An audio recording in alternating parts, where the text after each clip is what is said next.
রহমতুল্লাহ। আপনাদেরকে দেখাবো একটি আদর্শ গ্রামের পরিশ্রমের ফসল। দেখতে পাচ্ছেন একই জায়গাতে এপাশে রয়েছে বরবটি এবং এর ভিতরে যে ক্যানেল রয়েছে, ক্যানেলে এই যে তরমুজ চাষ করা হয়েছে। তরমুজ এই গরমের সময়ের বৃষ্টির সময়ের তরমুজগুলো বেশ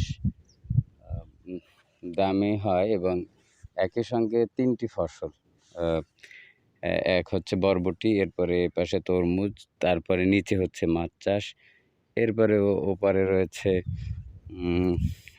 ওটা শসা বা ক্ষীরাই জাতীয়।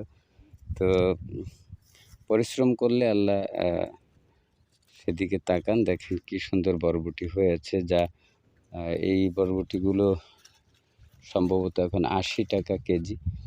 তো বসিনা থেকে যারা পরিশ্রম করে, এই যে দেখুন, তাদেরকে আল্লাহ এভাবে ফসলে ভরে দেন। এই দেখুন, তাহলে একসঙ্গে একই জায়গার মধ্যে ৩টা ইনকাম সোর্স হচ্ছে। একটা হচ্ছে বরবটি, তরমুজ এবং শসা, সেই সাথে মাছ এবং ধান। তো একটা জমির আয় দিয়েই কিন্তু একটা পরিবার চলতে পারে। যে কোনো কাজ প্রপারলি করলে এবং প্ল্যান অনুযায়ী করলে তাতে সে সাকসেস হবে বলে আমরা মনে করি।